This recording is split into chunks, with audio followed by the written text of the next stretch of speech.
will be more affected than the southern region, clearly stated in the forecast which we issued. The northern region will have normal to below normal rains. And with the drought which has been going on in those areas will be more affected than the southern half of the country. That is, cut the country into two to get two halves. Yes. The northern part will have below more rains, and the southern part will have normal to above normal rains. However, we must understand that the distribution within the season is still a challenge. When we talk of below normal and above normal rains, we are looking at total amounts. The total amounts we expect to be, for the southern, to be above normal or near normal. But the distribution within the season to enable agricultural productivity, to enable pastoral practices, to enable us use water resources properly or appropriately we may not be able to do it because of the distribution. However, the country or the public is advised to harvest the waters which we may get during this season. Harvest it, store it, and for agricultural purposes, we need to dig trenches in our gardens so that we retain the amounts of water we may get in the short time possible. Maybe it can be used for irrigation. We can use it to feed our animals. We can also use it for domestic uses, like in the houses and so on. Let's get it clear. You're saying in the north is likely to be worse affected than the south. Yes. They're likely to get less rain, and then the southern region, you said, is likely to get above average rain or above the amount that the north will get. Yeah, we are likely to get normal to above normal total amounts. So how are we affected generally? In the south? Yes. I have talked about the distribution within the season. Yes. The total amounts we expected will be the same. But the distribution is going to be erratic. So it's not friendly to the crops. It may not be friendly. Can you give us to the crops. a profile, a deeper description on how will it affect us countrywide? So countrywide, if the season, for example, in the southern half of the country, we get the normal rains and the distribution is not good, what does that implicate? We need, first of all, to plant very fast-growing crops. Remember, this is almost mid-March. Yes. And the rains have not yet established properly. And the forecast is telling us that rains are likely to end early June. That leaves us with only 2.5 months to grow crops. So we need fast-growing crops in order to cope. Yes. Yeah. Things like beans, basically. Things like beans, like peas, like, fast-growing. Right. The Minister of Agriculture, gave a statement to help us to plant, to tell us what kind of crops we should plant during that season. Okay, let's look at the temperate, specifically the places around the equator, which is where we have many of us here in the center, not all countrywide.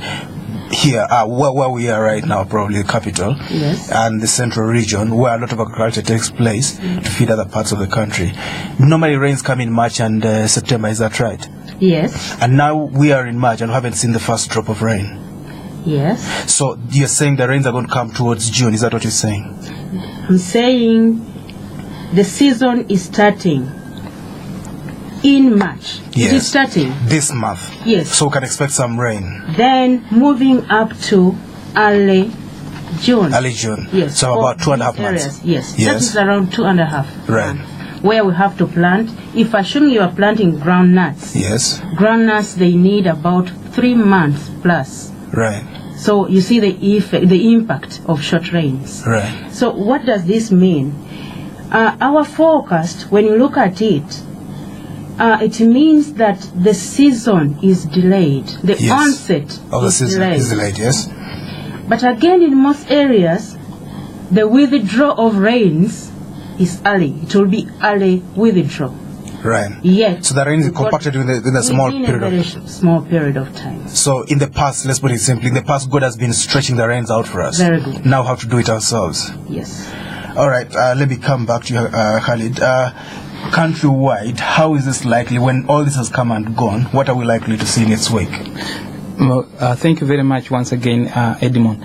If I can just maybe add a statement to what my commissioner has alluded to. When you look at this season, the prediction is indicating that one of the biggest impacts of this La Nina weather phenomena is that it is resulting into late onset of the normally wet March to May rainfall season. Yes. If I can maybe remind you, Edmond, and also remind our listeners, remember that the landslide, which resulted from very heavy rainfall in Bududa, happened in February, right, at the beginning of February. And last year, by February, rains were already established in most parts of the country. Yes. But now remember, when you look at our statistics, because we normally get returns from our field monitoring station, but when you look at the whole of February, you find that there are some stations who have not even recorded a single drop of rainfall for the whole season. Now March has started and we have gone into the first third of the month. Still, there are several stations, especially in northeastern parts of the country and the northern parts of the country, which have not recorded even a single drop of rainfall. So the impact is that as the season is delayed, then the direct impact is the season is going to be shortened. Because in the statement that the Honorable Minister released this morning, most of the regions, you find that by end of May, the season is already withdrawing. Yes. The rainfall is already withdrawing. So the direct impact, which my commissioner was alluding to, was that as the La Nina is setting in, the onset is delayed and the withdrawal is more or less normal. So the consequence is that the season is shortened. And if the season is shortened, you know that all the socio-economic activities which are dependent on rainfall are in one way or another going to be directly impacted and affected by the performance of rain as has been predicted in this forecast. All right, and maybe very briefly, is there a possibility that the rains will be a bit heavy? They could destroy some crops and wash away soils and so on? Yes, as we have predicted, we know very well that even in a situation where you predict that you're going to have maybe normal rainfall, those erratic one-off heavy downpour are inevitable. So once in a while we can receive those erratic heavy downpours, which can be very, very destructive, especially to those activities, almost to every activity which is dependent on rainfall. And remember that almost 90% or more of farming in Uganda is entirely dependent on rainfall. So if the rainfall performance is not very good, then the economy and the everyday activities, especially for the rural population, is going to be directly impacted on. Well, listeners, this is Spectrum on Radio 1. Tonight, government issues warnings on a new climate phenomenon, La Nina. How are we likely to be affected by this phenomenon? And is government likely to help us take measures to avert this related disaster? I'm glad to announce our final guest, our main guest, Honorable Maria Mutagamba, the Minister for Water Environment and Environment, has joined us now. You're most welcome, Honorable Mutagamba. Thank you very much. We're going for a break now, but we'll be glad to hear from you what government is going to do for us to help us avert the effects of this. Stay tuned to Radio 1. Introducing Castle Light, a refreshingly crisp-tasting lager that won't slow you down. Less